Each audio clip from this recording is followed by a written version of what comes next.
सबके भीतर बैठे परमात्मा को, धर्म भाव को कोटि कोटि प्रणाम। आपकी संत आस्था को कोटि कोटि प्रणाम। जैन जगत के एक ऐसे आचार्य जिनकी करुणा की कोई सानी नहीं, जिनके निमित्त ज्ञान की कोई सानी नहीं, और जिनके जैसा वात्सल कहीं देखने को नहीं मिलता, ऐसे परम पूज्याचार्य गुरुवर विमल सागर जी महाराज के चरण कमलों में कोटि कोटि प्रणाम करते हुए, और एक ऐसे महातपस्वी जिनकी साधना, जिनका तप, जिनका त्याग, जिसकी महिमा गरिमा का वर्णन करने के लिए शब्दकोश में भी नहीं है, ऐसे महातपस्वी बीतरागी आचार्य सन्मति सागर जी के चरणों में भी प्रणाम करते हुए, प्रियात्मन मेरा प्रेम स्वीकार करें। आज पर्युषण पर्व का पंचम दिवस है और उत्तम तप का दिन है, सत्य का, उत्तम सत्य। सत्य छोटा मोटा नहीं है, उत्तम है।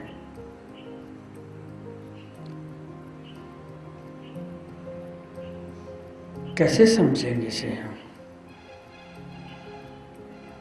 समझना तो छोटी वस्तु से होता है प्रारंभ। उत्तम तक पहुंचने के लिए बहुत से पायदान हमें चढ़ना पड़ेंगे। ये साधना का सबसे महत्वपूर्ण अंग है। उत्तम सत्य का अर्थ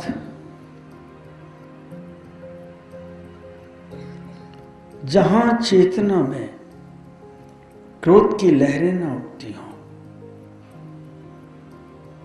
क्रोध की चिंगारी न तो तकती हो,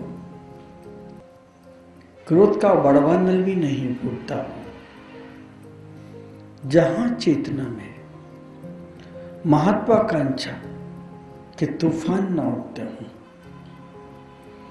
जहां चेतना में मायाचारी की गुफाएं ना हो, तिर्यक विचार ना हो, वक्रता ना हो, जहां चेतना छल छलावे से, कपट से मुक्त हो चुकी हो, और जहां चेतना में आकांक्षाओं की ऐसना ना हो, लोभ का बिच्छू डंक ना मारता हो, जहां चेतना में लोग के खाई खड्डे भी ना हो, एक ऐसी चेतना जहां ममकार और अहंकार से रहित हो,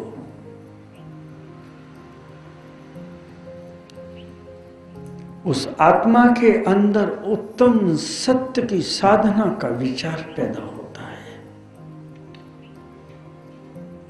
इन जहरीले नागों से, भूत प्रेतों से जो चेतना रहित होती है, वही उत्तम सत्य की अधिकारी है। अभी आप लौकिक सत्य भी नहीं बोल पाते हैं। सत्य क्या है अपने अंदर टोटे लेंगे आज। एक व्यक्ति 5 स्टार होटल में गया,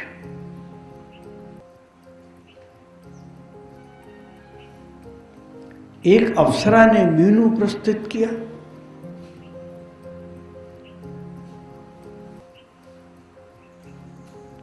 उसके अनुसार भोजन लाया गया। भोजन के मध्य में उस अप्सरा ने पूछा कि भोजन आपको कैसा लगा? तब उसने कहा कि इतना स्वादिष्ट भोजन पहली बार हमने किया है। क्या ये सत्य है? उसका रूप पसंद आया, उसका चेहरा पसंद आया, या भोजन पसंद आया? भले वो भोजन तीखा हो, भले उसमें नमक ना हो, लेकिन मुख से क्या निकला? स्वादिष्ट है, बहुत अच्छा है। ये किस आकांक्षा से निकला है? अभी तो इसमें मायाचारी की बदबू है, दुर्गंध है। क्या ये सत्य नहीं है कि मन दूषित है? जिस चेतना के अंदर या जिस मन के अंदर, जिस काया के अंदर, जिस बुद्धि के अंदर, अगर उसके अंदर महत्वाकांक्षा की बड़े बड़े सागर लहरा रहे हों,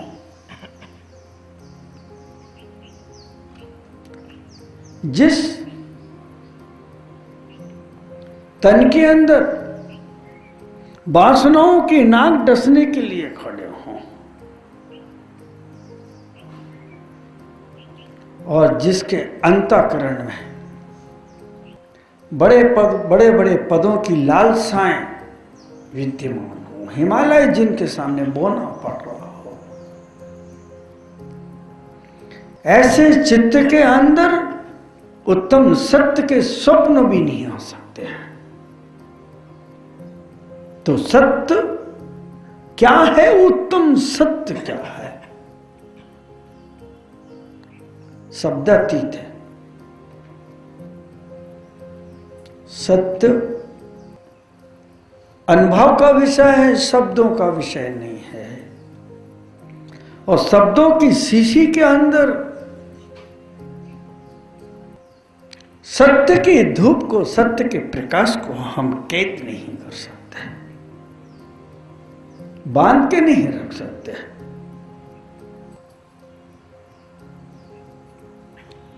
हम छोटे छोटे सत्यों के बारे में ही नहीं समझ रहे हैं और बोल नहीं पा रहे हैं। एक व्यक्ति एक छोटा सा मकान नहीं बना पा रहा है, जब महल को खरीदने की कल्पना कर रहा है।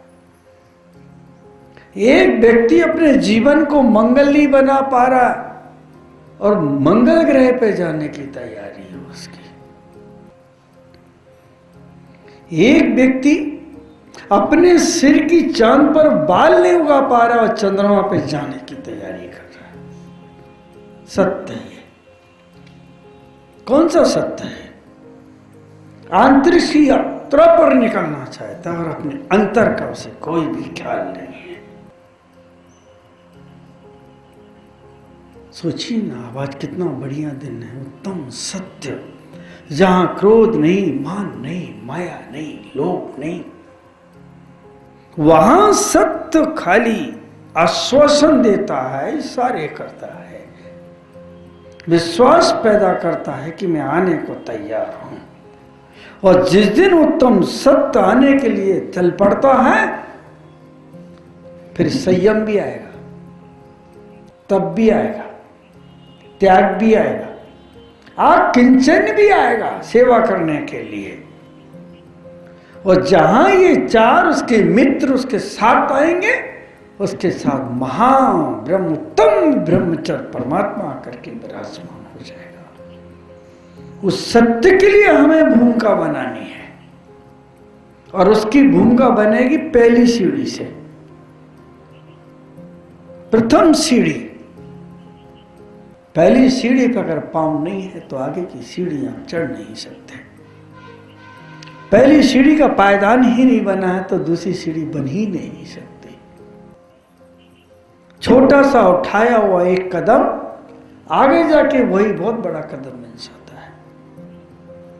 तो जिस सत्य की यात्रा पर निकलना है, उस समय आपको अपना ऑब्जर्वेशन करना पड़ेगा। जिस समय आप वस्त्र पहन रहे हैं, उस समय अपने से पूछना कि दिल दिमाग में क्या चल रहा है, तन को ढकने की बात चल रही है, किसी को आकर्षित करने की बात चल रही है। सत्य वहां से प्रारंभ कीजिए।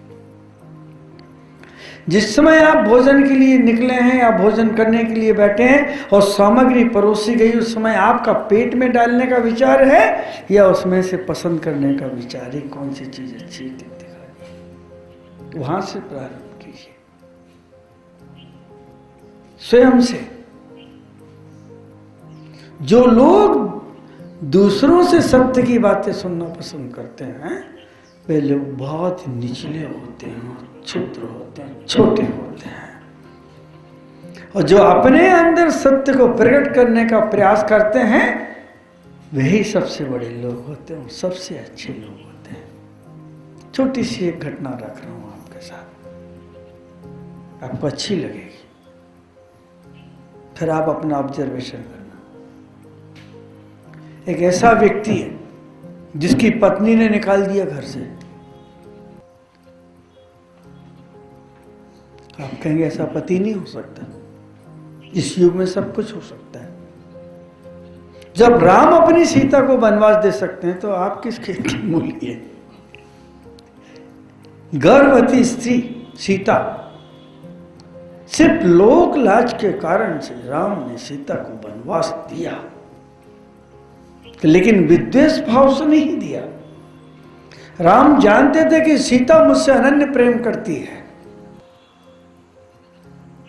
और अनन्य प्रेम में वह मुझसे कभी नाराज भी नहीं हो सकती। राम ने वनवास दे दिया, ये सत्य है, लेकिन उसके पीछे बड़ा सत्य छुपा हुआ है, बहुत बड़ा सत्य छुपा हुआ है। वो कौन सा हो सकता है, आप चिंतन करेंगे। पत्नी ने पति से कहा कि घर में खाने को नहीं है, तुम जाओ। वो चला गया, एक दुकान के सामने जाकर के बैठा है, और जहां बैठा है वो दुकान बहुत चल रही है। रात के 10 बज गए, कस्टमर का तांता नहीं टूटा।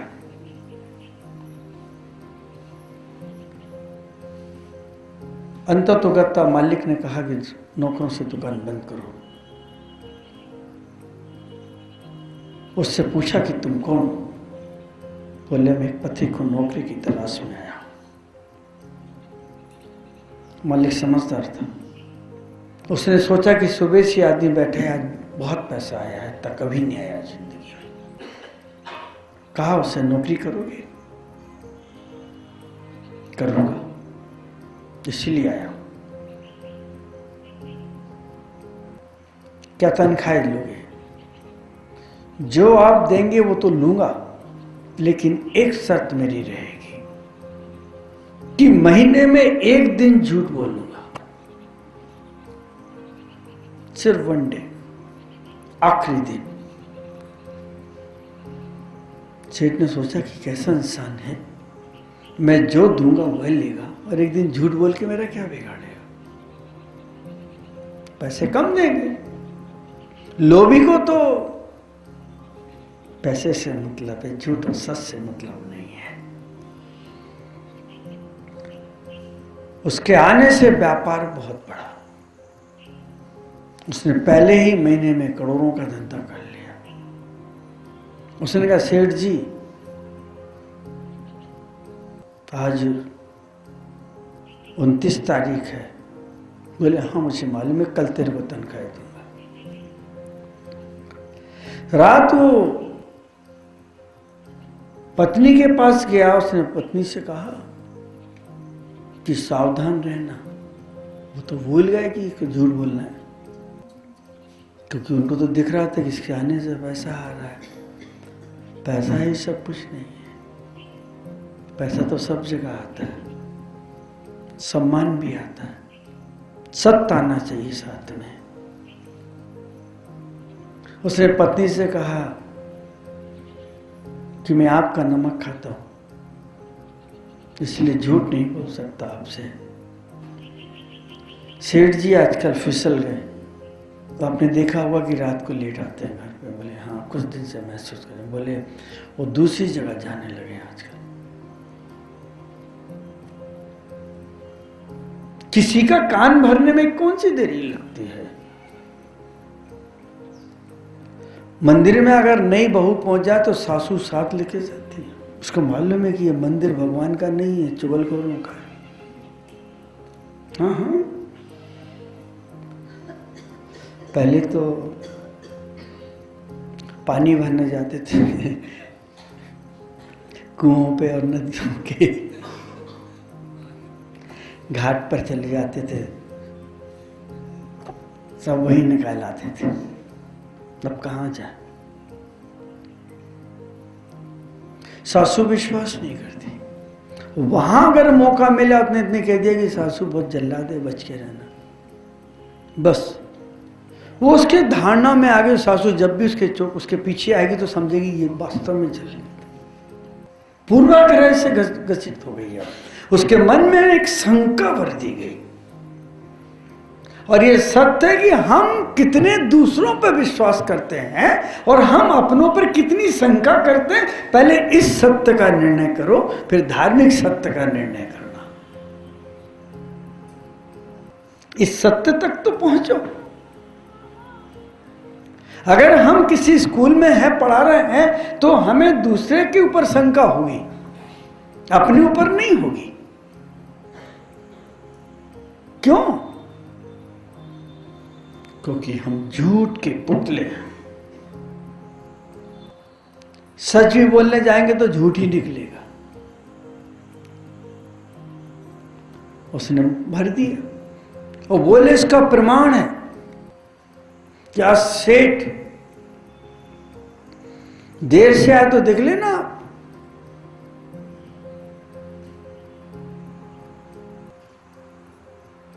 और देखना रात के उठ के चला जाता है। एक काम करना, तुम एक चक्कू लग के सोना और उसकी मूंछ काट देना। उठे जैसे ही तो धीरे से काट देना। बोले ठीक है। और उधर सेठ से जाके कह दिया तुम्हारी पत्नी कभी तुम्हारी जान ले सकती है, चक्कू रख के सोती है। होगी ना बात। चोर से कहे चोरी और साहूकार से कहे सावधान रहे। बिल्कुल वैसा ही हुआ। जैसे ही उसने चक्कू निकाला और मूंछ के ऊपर सेठ ने हाथ पकड़ लिया। बदतमीज, तू मेरा गला काटेगी?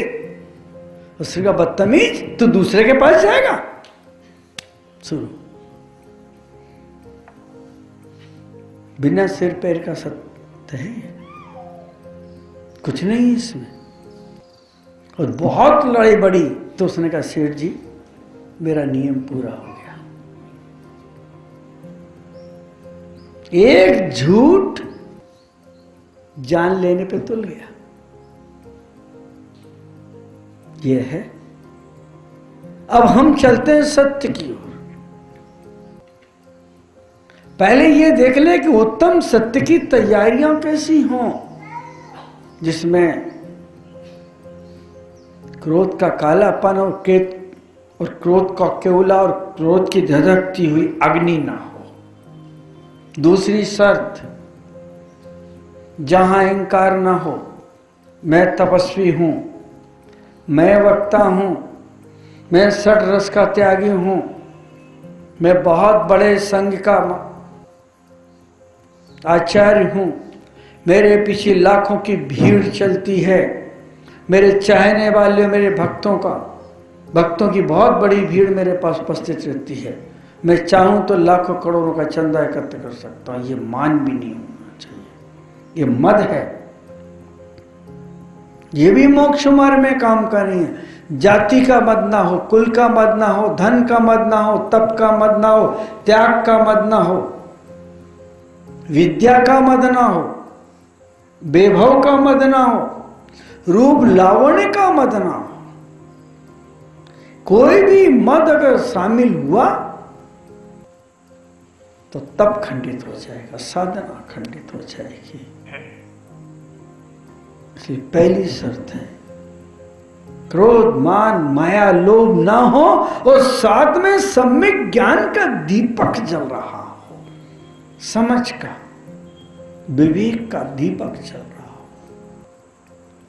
उसमें वह सत्य तुम्हें आचरण के लिए प्रेरित करेगा, सम्यक आचरण की प्रेरणा देगा, और वही सम्यक आचरण तुम्हें ध्यान की प्रेरणा देगा। और जिस समय तुम ध्यान की गहराई में उतरोगे तो उस समय अपने आप सब चीजें प्रकट हो जाएगी। और जब ध्यान के बाहर आओगे उस समय मन कहेगा शास्त्र में सत्य नहीं है। पहला वाक्य है, शब्दों में सत्य नहीं है। दूसरा वाक्य, बाहर की मित्रता में सत्य नहीं है। तीसरा वाक्य, सत्य मांगने की वस्तु नहीं है। चौथा भाग, सत्य शब्दों में अभिव्यक्त करने की वस्तु नहीं है। चेतना में जो प्रकाश आविर्भूत होगा, प्रकट होगा, वो सत्य तुम्हें प्रकाशित करेगा और उन विषयों से दूर हमेशा हमेशा के लिए कर देगा। यह है उत्तम सत्य। और इसी उत्तम सत्य को पाने के लिए वर्धमान स्वामी ने, तीर्थंकर ने हमारे सामने ये सीढ़ियां रखी हैं। एक एक कदम बढ़ाते चलो, एक एक सीढ़ी पर अपने पांव रखते चलो। पहले क्रोध को जीतो, फिर मान को जीतो, फिर माया को जीतो, फिर लोभ को जीतो, और उसके बाद में सत्य का संकल्प कर लो। मैं ऐसी बाड़ी लगाऊंगा कि ये चार कुत्ते, ये चार राक्षस मेरे इस बाड़ी के अंदर, मृदु भूमि के अंदर प्रवेश ना कर पाए। सत्य का आकाश देखिए जिसमें एक भी खंभा नहीं है। सत्य में उड़ने वाले बादलों को और उनके बनने मिटने को देखिए कितने मधुर लगते हैं। सत्य में उड़ते हुए पक्षी को देखो कि कुछ क्षण के लिए अपने पंखों को स्थिर करता है और अपने अंदर डूब जाता है। सत्य वैसे ही पक्षी की तरह है, जहां पंख भी नहीं उड़ते हैं, विचार भी नहीं आते हैं, राग देश की छाया भी नहीं पड़ती है, वो सत्य है। और लौकिक सत्य में जाएं तो कौन से सत्य की बात करूं आपसे? जनपद सत्य की बात करूं? राजा की पत्नी को, राजा की रानी को देवी करके बुलाया जाता है, तो क्या वो देवी है? नहीं है। लेकिन जनपद सत्य, सम्मति सत्य, एक ऐसा सत्य है जिसे सब स्वीकार करते हैं। राजा को ईश्वर कह के बुलाते हैं, तो क्या परमात्मा है? युद्ध कर रहा है, हार जीत कर रहा है, कितनों को मार रहा है, कितनों को दबा रहा है, कितने का शोषण कर रहा है, अवगुण भरे हुए हैं, लेकिन फिर भी ईश्वर की उपाधि से। एक व्यवहार सत्य है। अजीत जी के लड़का हुआ तो लड़का अजीत जी के हुआ या उनकी पत्नी के हुआ? व्यवहार सत्य ही है। चूल्हा जल रहा है, चूल्हा जल रहा है कि लकड़ी जल रही है? पूछिए ना अपने, भाई साहब ये सड़क कहां जाती है? तेरे को बीमार नजर आती क्या? अस्पताल की तरफ यही जाते? अरे भाई साहब वो यहीं रहती, कहीं नहीं जाती। ये व्यवहारिक सत्य है। सहज बोलते हैं, मां कड़ी कहां है? बोले भगोनी में।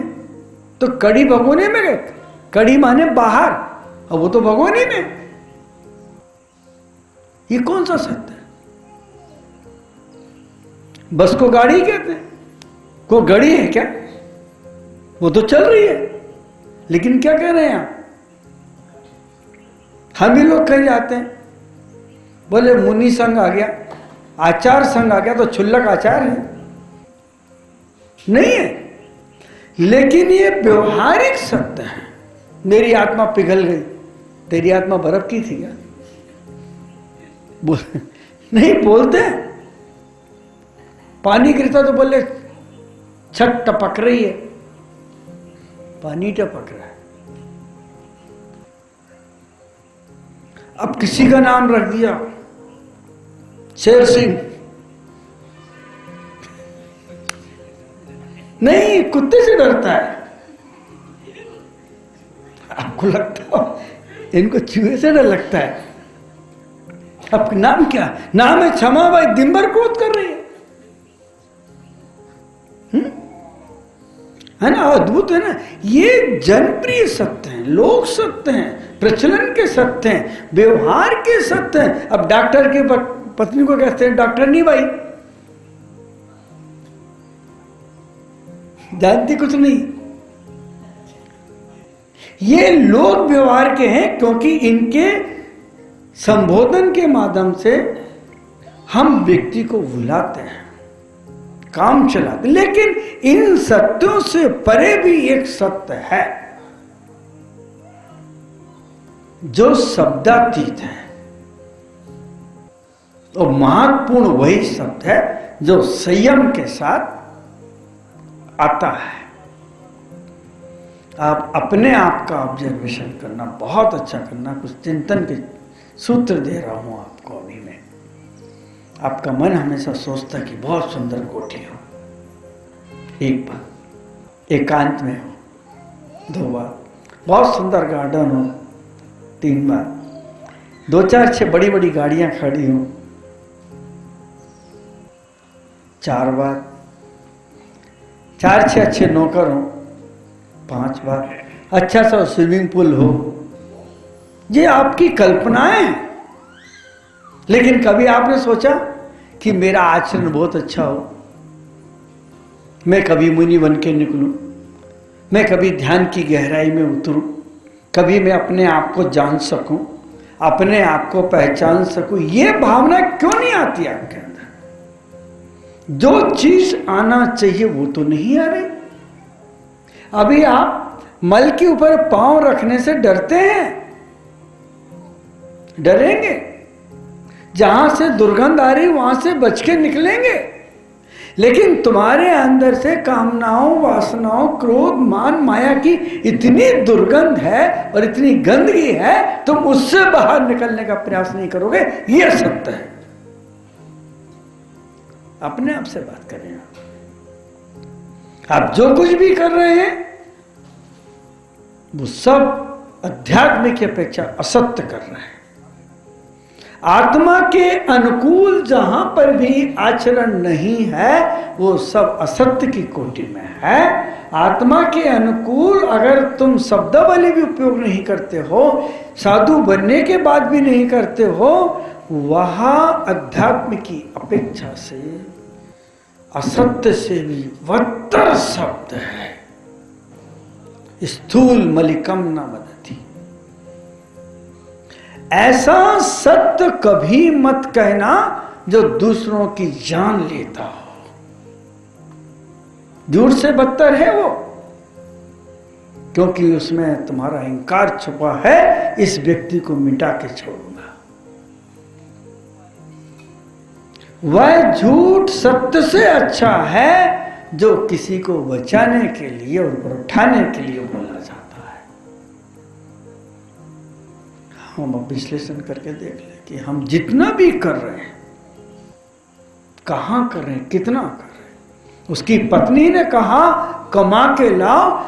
व्यक्ति की किस्मत दूसरे के घर खुली, अपने लिए नहीं खुली। कैसा है, कितने केसेस होते हैं। आज मुझे आश्चर्य लगता है कि साधुता के नाम पर भी कभी कभी कैसे कैसे चीजें प्रकट हो जाती हैं। आश्चर्य लग रहा है मुझे। तो एक व्यक्ति उसकी दुकान पे गया, लाखों करोड़ों का फायदा हुआ। एक व्यक्ति साधु बना, हजारों का मार्गदर्शन कर रहा है, लेकिन खुद का नहीं कर रहा। खुद का नहीं कर रहा। हजारों को सत्पथ दिखला रहा है, लेकिन खुद मिथ्या पथ पे चल रहा है। वो खो गया भीड़ में, वो खो गया ख्याति में, वो खो गया सम्मान में। सत्य वहीं को वहीं टिक गया। इसीलिए वर्धमान स्वामी को कहना पड़ा पहले क्रोध को निकालो, क्योंकि क्रोध की अग्नि में तुम अंधे हो जाओगे। क्रोध की ज्वाला, आज मैं चर्चा में कह रहा था एक बात कि यदि अग्नि पर नियंत्रण है तो प्रकाश को जन्म देगी, और अग्नि पर अगर अनियंत्रण है तो ज्वालामुखी बन के धुआं पैदा करेगी और सबको भस्म करेगी। वही है ज्ञान अग्नि, वही है तप अग्नि, वही है त्याग अग्नि, वही है ध्यान अग्नि। अगर नियंत्रण में रखा, वासनाओं को, कामनाओं से परे होने की प्रयास किया, तो केवल ज्ञान का प्रकाश लेकर के आएगी। और अगर कहीं तुमने इस भीड़ को देख करके, ख्याति को देख करके, संख्या बल को देख करके अगर तुमने अग्नि पर नियंत्रण नहीं किया, मन की अग्नि पर नहीं किया, तो सब जल के राख हो जाएगा। तो उत्तम सत्य जिसके साथ संयम भी है, तप भी है, त्याग भी है, और जो तुम्हारा श्रृंगार करने के लिए तत्पर है, अकिंचन बनाने के लिए तत्पर है, और जो उत्तम ब्रह्मचर्य को लाने के लिए तत्पर है। एक झूठ ने उसे घर से बाहर निकाल दिया। मजाक, हमारे यहाँ शास्त्रों में लिखा है कि मजाक कभी नहीं करना चाहिए, क्योंकि व्यक्ति जो बात सामने नहीं कर सकता वो मजाक के माध्यम से कहता है। और बहुत ज्यादा प्रलाप भी नहीं करना चाहिए, बहुत ज्यादा बोलना भी नहीं चाहिए। वेद में भी एक ऋचा है, बहुप्लापम सत्यम न वदति। जो बहुत ज्यादा बोलते हैं कभी वो सत्य को प्रकट नहीं करते हैं, और जो सत्य को चाहते हैं वे लोभी भी नहीं होना चाहिए, क्योंकि लोभी व्यक्ति कभी भी सत्य का उद्घाटन नहीं कर सकता, क्योंकि उसे पैसे से तात्पर्य है, अर्थ से मतलब है। इसलिए उत्तम सत्य की चर्चा है तो बस इतना ध्यान रखें, शीशी छोटी है और मछली मोटी है। नहीं समझे? शीशी छोटी है, मछली मोटी है। शीशी टूटना नहीं चाहिए और मछली मरना नहीं चाहिए और शीशी के बाहर निकल जाना चाहिए। अब कैसे निकाल लोगे? प्रश्न है। मुंह छोटा है, इसलिए समय कम है, विषय लंबा है, और हमें सत्य को समझाना है। कैसे समझाएंगे? शीशी छोटी, मछली मोटी। शीशी टूटना नहीं चाहिए और मछली बाहर नहीं निकल जाना चाहिए। मछली को भीतर नहीं रहना है, शीशी को टूटना नहीं है। दोनों है। ये वही दिन चल रहे हैं। 10 उपवास कर रहे हैं लोग, उपवास वाले भी हैं। अपनी इच्छाओं को क्रस करते चले जाओ, आकांक्षाओं को कम करते चले जाओ, तो जो मछली खा खा के मोटी हो गई वो धीरे से स्लिम बॉडी में आके निकल जाएगी, पता भी नहीं चलेगा, निर्वाण को प्राप्त हो गया। शीशी छोटी, मछली मोटी। यही उत्तम सत्य है कि उस मछली को शीशी से बाहर कैसे निकलना है, ये साधना के पथ से निकलना है। बंधु, घर लौटाओ। सेठ ने 10 रुपए दिए। पत्नी ने कहा क्या हुआ? बोले मैंने मजाक की तो नौकरी छूट गई। एक मजाक क्या लेके चली गई? तो एक बार का झूठ कितने झूठ को निमंत्रण देके आता है और कितने बार झूठ बोलना पड़ता है, इसका ध्यान रखना। लोग कहते हैं कि झूठ बोलने वाले की स्मृति अच्छी होती है और सत्य बोलने वाले की कमजोर। तो क्योंकि उसको हर लोगों को जवाब देना तो स्मृति तो पैनी करनी पड़ेगी। जिसको बार बार अगर किसी को चुभाना हो तो उसको बार बार अपनी सुई की नोक तेज करनी पड़ेगी। और सत्य अनुभव आत्मक है, इसलिए उसे याद रखने की जरूरत नहीं है। अग्नि में एक बार हाथ डालो, फिर जिंदगी भर लिख के मत रखना कि मैं जल गया था। अग्नि देखोगे तो सीसी करके आवाज आ जाएगी, रोंगटे खड़े हो जाएंगे। जो अनुभवात्मक है उसे लिखने की, पढ़ने की, समझने की जरूरत नहीं पड़ती, और जो अनुभवात्मक नहीं है उसे लिखना भी पड़ता है, समझना भी पड़ता है और याद भी रखना पड़ता है। तो झूठ बोलने वालों की मेमोरी फास्ट होती है, सत्य बोलने वालों को मेमोरी की जरूरत ही नहीं पड़ती। आपका थोड़ा सा समय लिया, लेकिन ध्यान रखिए शीशी छोटी है, मछली को भीतर रहना नहीं है और शीशी को फूटना नहीं है। इन बातों को ध्यान रखिए। ना घर छोड़ेंगे ना परिवार छोड़ेंगे, लेकिन हमारे चित्त की वृत्तियों में जो अनैतिकता आ गई, जो झूठ समाहित हो गया है, हमें उसे धीरे धीरे भोजन देना बंद कर देना, गलत संगति का भोजन देना बंद करता है। जिनके आचरण नहीं है उनसे दूर रहना पसंद करना बंद कर देना है। और बस एक बात का ध्यान रखना, अगर तुम्हें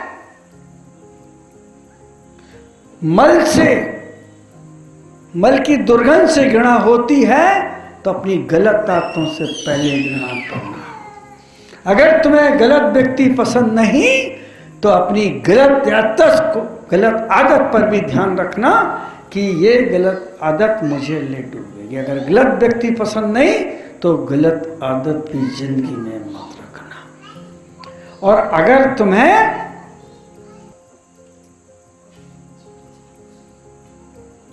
बुराइयां पसंद नहीं तो ध्यान रखना, कुसंग कभी मत करना। इस सत्य को अपने दिल के अंदर लिख करके रखना। अगर मैं गलत संगति में जाऊंगा तो सत्संग नहीं कर पाऊंगा। और एक बात, अगर मेरा बच्चा दूध नहीं पीता तो मुझे कोई गम नहीं, लेकिन मेरा बच्चा अगर दारू पीता तो मुझे बहुत गम है। मेरा बच्चा अगर रोटी नहीं खाता तो मुझे वो दुख नहीं है, गम नहीं है। और मेरा बच्चा अगर अनैतिक भोजन करता है तो मुझे बहुत दुख है। और मेरा बच्चा मिठाई नहीं खाता, कोई गम नहीं, लेकिन मिट्टी खाता है तो मुझे गम है। आप सत्य नहीं बोल पा रहे, कोई बात नहीं, लेकिन झूठ बोल करके अपनी जिंदगी को आप बर्बाद ना करें और गलत संगति से अपने को मिसगाइड, गुमराह ना करें, या गुंडों की संगति में रह करके ये कभी ना सोचें कि मैं अजर हूं, अमर हूं, मेरा कोई कुछ नहीं बिगाड़ सकता। वही गुंडा एक दिन मार देगा।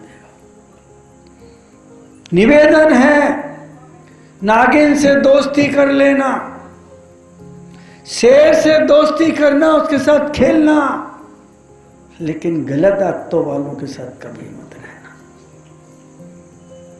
क्योंकि गलत आदत वाला तुम्हारा कई भाव बिगाड़ देगा। नागिन कभी डसेगी तो एक ही भाव करेगा, शेर कभी आक्रमण करेगा तो एक भाव जाएगा, लेकिन गलत संगति, गलत आदतें तुम्हें पता नहीं कितने भाव तक बिगाड़ के ले जाएगी। उत्तम सत्य के अगर रसिक बनो तो अपनी जिंदगी का पहला कदम ईमानदारी से जियो, क्योंकि सत्य निर्भीक है। इसलिए निर्भीक है कि उसके साथ हमेशा साहस और सच्चाई चलती है। और झूठ डरपोक है, इसलिए कमांडो को लेके चलता है अपने साथ में। डरपोक है वो। अपने आप को पहचानिए। और आज का दिन ओम ह्रीम उत्तम सत्य धर्मंगाय नमः। ओम ह्रीम उत्तम सत्य धर्मंगाय नमः। ओम ह्रीम उत्तम सत्य धर्मंगाय नमः।